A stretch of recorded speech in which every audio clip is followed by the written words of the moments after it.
Today's Wednesday, April 12th, 2017. You're tuned into the Elevator Radio Show. Hey, everybody. It's good to be back. I have a good show for you today, so stay tuned. Here it comes. You're tuned in to the Elevator Radio Show, a weekly program dedicated to covering news and information on elevators, escalators, and moving walkways. Produced in the wee hours of the morning, a new show is uploaded every Wednesday, sometimes even before you get out of bed. Listen to some of the comments sent in from our audience. Rob from New York writes, Tom, are you f***ing insane? You actually get up at 2 a.m. each Wednesday to put this show out? Man, you must love elevators. Tim from Illinois writes, I'm not sure why I listened, but ever since I tuned into the first show back in 2007, I've been addicted. Matt in Texas writes, I like your safety messages, Tom. It's important to remember them each and every day. And he also adds, when am I going to win the monthly prize pack giveaway? Ron from California sent this in. Despite your inability to pronounce words in the English language, I tune in each week and am glad that you offer this service to the industry. It's better than Google News alerts. Sarah from Washington writes, love the show, Tom, and look forward to it each week. I'm glad I signed up for the newsletter. You provide a valuable resource for the industry, not only for North America, but worldwide. Enjoy the show. And now, here's your sleep-deprived host, Tom Seibert. Thank you. Thank you, everybody. Good to be here. Yes, it is. It is good to be here. First and foremost, I want to thank everybody out there who sent me an email or called me or left me a voicemail or just thought about my mom last week. I really appreciate that. And if you've been listening to the show for a while, you recall, the ongoing battle that my mom has been fighting so gallantly and with something I admire immensely in her and love her greatly for it. And she went to the hospital for a complication that as a result of her battle with cancer. And she is a remarkable woman, strong, tough, and she's home now, which is wonderful. And she's been in the hospital probably about 6 times since with various surgeries, stuff like that. And it's just one of those things where, you just don't expect when, I don't know, maybe you just take it for granted. You take it for granted the fact that when they are doing so well and when they're better, you just don't think things can happen to change that. And it's tough for me to, obviously, and anybody, to see somebody that you love in a situation or a position where they're in the hospital like that, and there's little that you can do to help them out other than just be there for moral support. And it definitely takes a toll on everybody. So really thank you. I truly thank everybody for that. And try not to share too much of that with the audience on the program, but in some ways it helps me out. And since many of you out there who listen to the program are family and close to me, it's nice to know that my mom was thought of last week, and so she's home. She's recovering. She's weak, unfortunately, but each day she'll get a little bit stronger and gain that strength back. So, as we all get older, it's important that we all take care of our bodies, and from a strength perspective, because things can go south very quickly if we don't have that strength, we don't have that energy to bounce back from some type of hospital visit that may prevent us from eating for a week, or we've fallen and we lose our mobility, stuff like that. So anyway, enough said about that. I just want to say thank you to everybody who who just thought about her, and even if you didn't send an email, I just appreciate the thoughts and the sentiment, and I think all that helps. So thank you. I love my mom very much, my dad. Can't imagine a day that they are no longer here, and call me naive, but I'm not looking forward to that ever happening, and keep telling them they're going to live to their 180. I don't know if they'd want to do that, but anyway, so thank you. Got a good show for you today. Not a ton of news content, but definitely enough to get into quite a bit of it. So just a couple of notes, and I'll get into the show notes later on. There are some events fast approaching. We do have the IAEC conference in New Orleans that is going to be held in 2 weeks. We have the Chicago Elevator Association third annual scholarship that's fast approaching. That's May 18th. We also have the Elevator Safety Summit that is in the show links, so make sure you check that out. And also Elevator U's coming up in June. There's a Chicago Crew, lots of stuff going on. So just make sure you start, set some time aside to plan your activities, your calendar, and make sure you're supporting the events that you believe in. And it's all anybody can ask of anybody. So anyway, up next, we will cover the news of the week. And I think you'll find some of the articles on today's show intriguing, to say the least. So up next is the news. Let this week's news stories give you a lift on what's happening in the vertical transportation arena. Each news segment is organically dug and fresh with news stories of the week. Got lift? If not, stay tuned. All right, and we do have some interesting news stories of the week to cover, which I have my own 2 cents and commentary on. But before I get into those, the sponsorship, registration, event link, and packet are available for the Elevator Safety Summit. Those are lead today's program.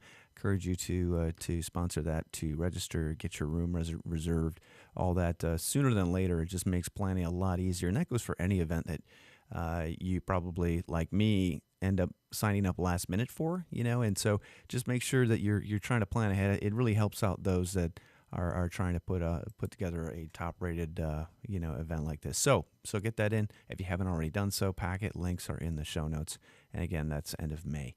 And then the other links are also in the show. First news article: Mom wants answers after toddler gets stuck in elevator. This is a mom.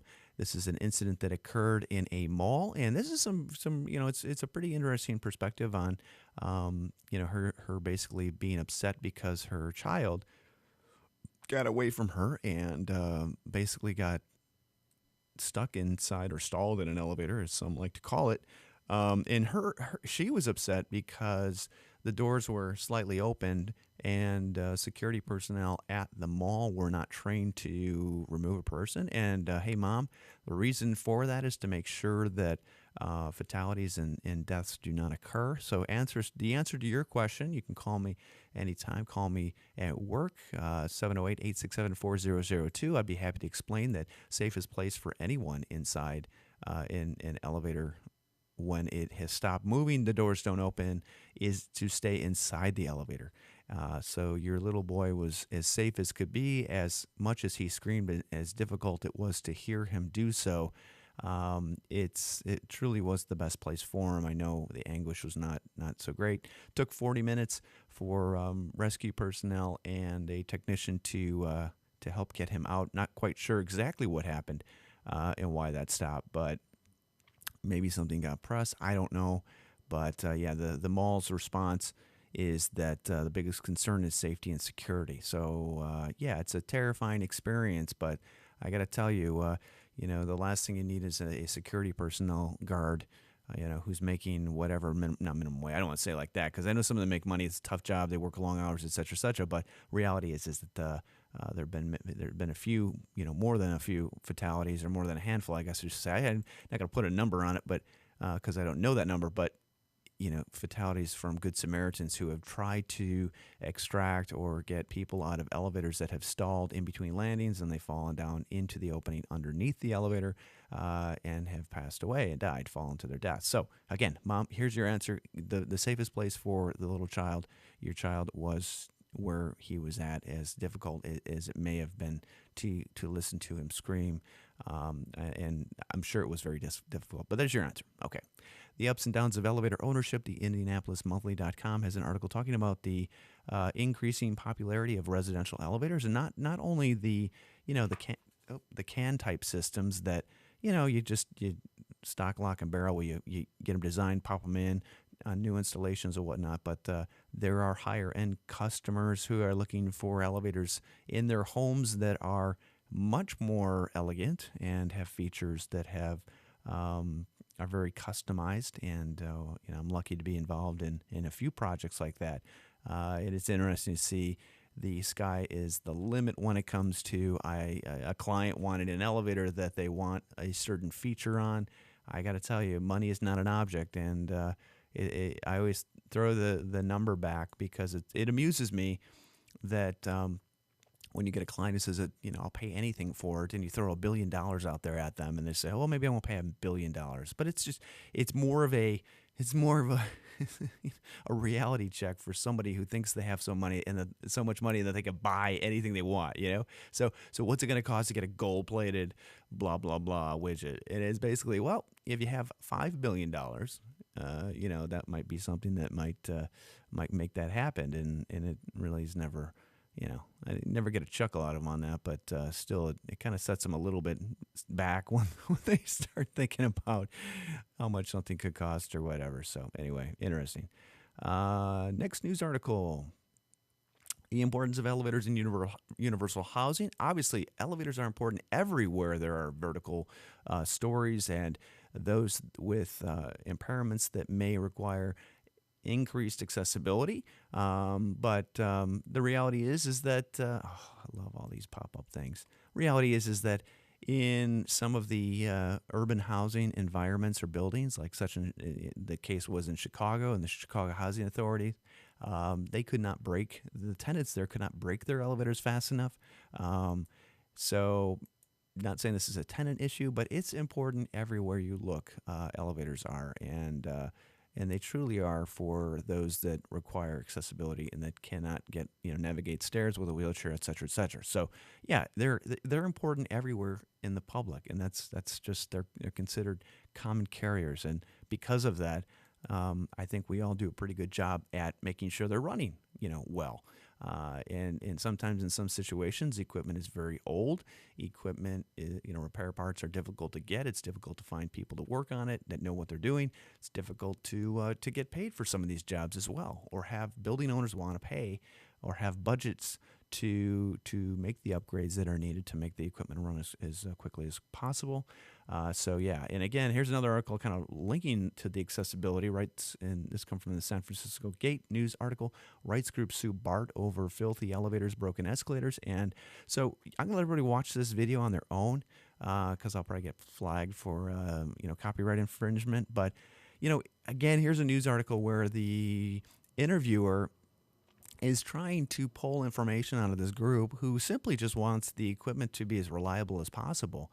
And in this case, they're trying to find out why people are paying in the elevators, why there's issues with that. Honestly, it's the people that ride the transit system that probably are part of the issue. But the reality is that,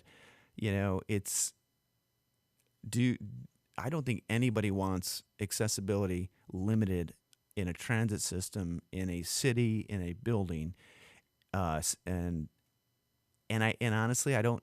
Nobody's trying to do that, but there are some definite hurdles when you're talking about equipment that needs to run reliably in an environment that is hostile, and I don't think that a perfect solution has been found for that. As many transit projects that I've been involved with in transit specifications that I've been involved with, it just does not seem as if there's enough attention directed at making sure the equipment that's installed is truly as reliable as possible, because typically in consultant specs you'll see the or approved equal, and the reality is that the approved equal is typically a lot cheaper, and the contractor or the GC putting the job in is just looking for the cheapest possible price that they can get, so they can get the job. So it's unfortunate. So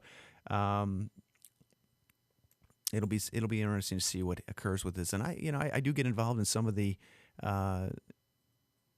not on the record, this is off the record, but I've been involved in some accessibility cases where groups and attorneys have tried to figure out what is the acceptable range for an elevator being out of service, and there's no law that involves that. So anyway, and the reality is it'd be very difficult to enforce, it'd be very difficult to insure, just because there's so much different equipment out there. So anyway, here's another article. BART elevators get mixed grades in Chronicle smell check. I don't know why anybody has enough time on their hands to go and smell and sniff elevators, but urine is a difficult thing to deal with on a in a transit system, probably one of the number one issues that they deal with. I spent many years riding the CTA into the city for school, and yeah, it was not exactly the best experience, but hey, it's it's what it is. So anyway, okay, next news article in New York City, DNA Info reporting a worker gets punched for barring man from using broken elevator. So here you go, you got a set of got an elevator mechanic and his helper, I believe. Doesn't really say, but it says the mechanic got punched to the ground by a man he had barred from using a broken elevator in East New York's Pink Houses. New York Police Department officials said the worker, 55, and his colleagues were repairing the elevator to 1209 Loring Avenue at about 10:45 a.m. on March 29th when the suspect demanded to use it, police say. The workers told him he couldn't use it, and then he left the building trying to avoid further confrontation, police said. But the suspect, who can be seen in the surveillance video released on Sunday, followed them outside and punched the 55-year-old in the back of the head, knocking him to the ground. Wonderful. All right. I hope they catch this guy. I'm sure he's done some other bad things, in his time, I'm thinking. But yeah.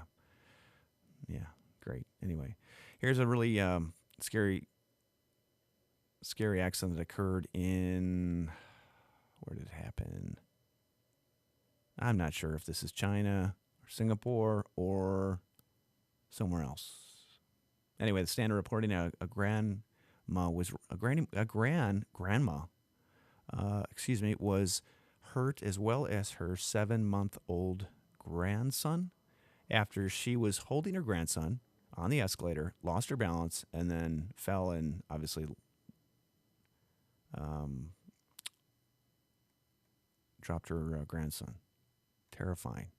The only good thing about the article is that it talks about, if you're elderly, you should be using a lift, and obviously you should be holding the handrails at all times. So, a couple articles on the show today that are kind of scary, and you think it'd be common sense, but it's really not, because my dad would do something like that. And when my youngest son, who's 18 now, was probably 2, my mom and dad took them to one of those carnival things with the big tents and stuff at the local school. Well, my wife and I had dinner, and he was walking around holding Zach and tripped over one of those huge stakes that was pounded into the ground with the rope tied around it, and then threw Zach like, I don't know, 10 feet, 5 feet, but it's still scary, so I don't know.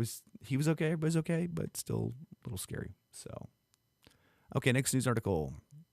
City polls propose legislation to improve elevator safety in public housing. I guess maybe this is the theme of the show here is public safety, accessibility for public spaces, public common carriers.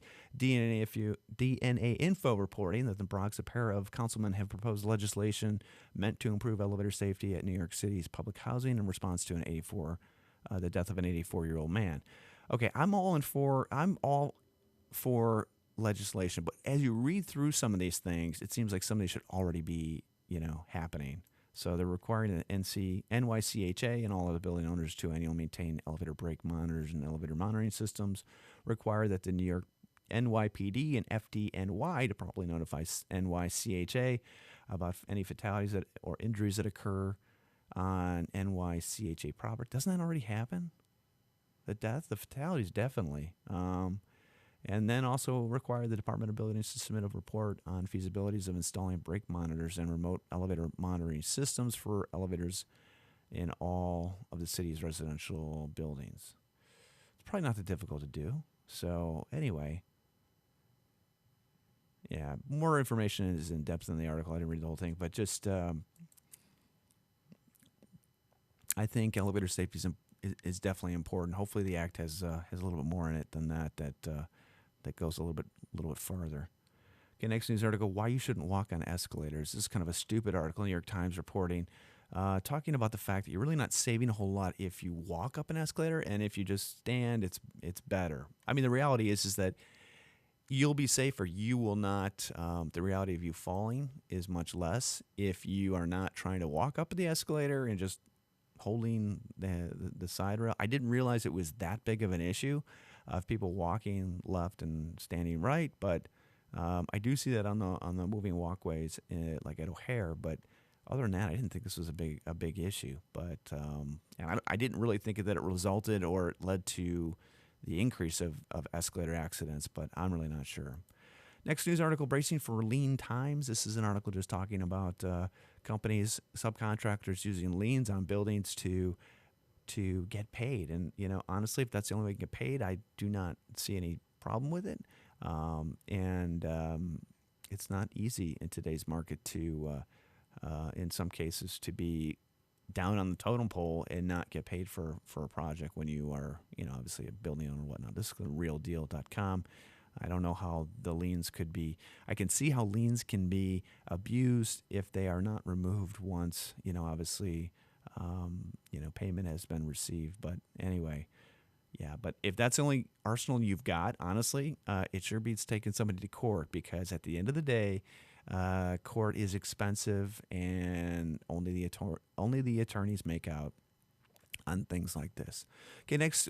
I don't even think this is a news article. I'd have to say this is a opinion piece or blog post. This is coming from the Gateway, and it's a university paper, which I am floored that the amount of swearing in it was actually accepted. And maybe this is a Canadian thing or something. But I was just reading. I'm like, there's a F-bomb dropped here, another one in a different area. But the author of this piece needs to take a happy pill, because he seems to think that escalators are very dangerous. They're not dangerous when you're riding them safely. How about that? And they're maintained properly. But anyway, and I don't even know what the guy's. Oh, Alex Cook. Okay, Alex. Yeah. So here you go. And the guy you're describing. Okay. The guy you're describing, who is a sad-faced guy who comes to the university to replace a step or repair or maintain the steps on the escalator there every year or whatever, he probably makes more money than you'll ever make. So why don't you pick a different cause? Pick a cause that can actually make a difference. That's my advice to you, because this is just no need for this. And when you're right, you don't need to drop all the F-bombs all over the place for effect. All right? So, man. Anyway, I wish you luck in your journalistic career, but you do not sound happy. Maybe I'm wrong. I don't know. Okay. Scary accident that occurred. 17-month-old boy seriously injured in airport escalator accident. This happened in Vietnam. 17 months is pretty young. So according to the initial information, on April 6th afternoon, after completing security procedures, the boy and his mother, 26-year-olds, went to the airport lounge to board a flight on the Dong Ho City province. During the waiting time, the boy ended up playing by himself. Interesting. So he's playing by himself. I wonder how many escalators this woman has seen. Do you think quite a few? I don't know. He had the little boy had fallen, become stuck in the escalator steps, and his right wrist was nearly cut off. And I think that's a little exaggeration there, honestly, because I'm looking at the image. Doesn't look like it's gory, bloody. It's still terrible. But lesson is, do not let your kids out of your sight around escalators, elevators, and they're not toys. They're not amusement rides. Please. They're tools to travel vertically. Anyway. All right, next news article. Boy dies in an elevator accident in Israel. This is awful. Okay. Now, I've not read something like this. I've only read something like this that has happened when it has happened to dogs. But apparently, little boy went to a gym, I think, some kind of like gymboree or play thing in the bottom of the building. I'm not going to go back to the article.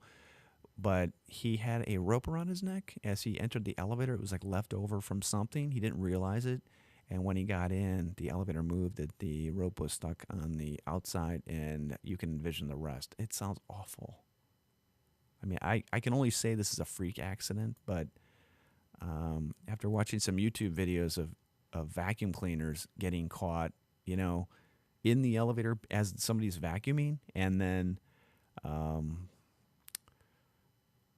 and then getting ripped out of the wall, it's a little scary. So, awful story. and it was in Israel. So you'd think that if there's a rope and you had a light curtain, it would definitely prevent any kind of accident like that from happening. So anyway, yeah, I'll put a pin in my stomach. And in 2 weeks, the IAEC, International Association of Elevator Consultants, is going to be holding their forum, or their conference. I will be at that. Looking forward to it. Link is in the show notes if you want to check that out. I think it's probably too late to sponsor. Well, no, not too late to sponsor, but maybe to exhibit. So check that out. Link is in the show notes. Looking forward to seeing many of you there. And then the last link of the show is the Chicago Elevator Association Annual Scholarship Fundraiser. So that's May 18th. Get signed up for that. So, and that's going to do it for today's show, everybody. As always, thank you for tuning into the program. It has been my pleasure to bring it to you today. This is show number 426. Wow.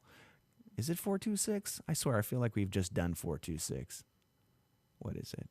465.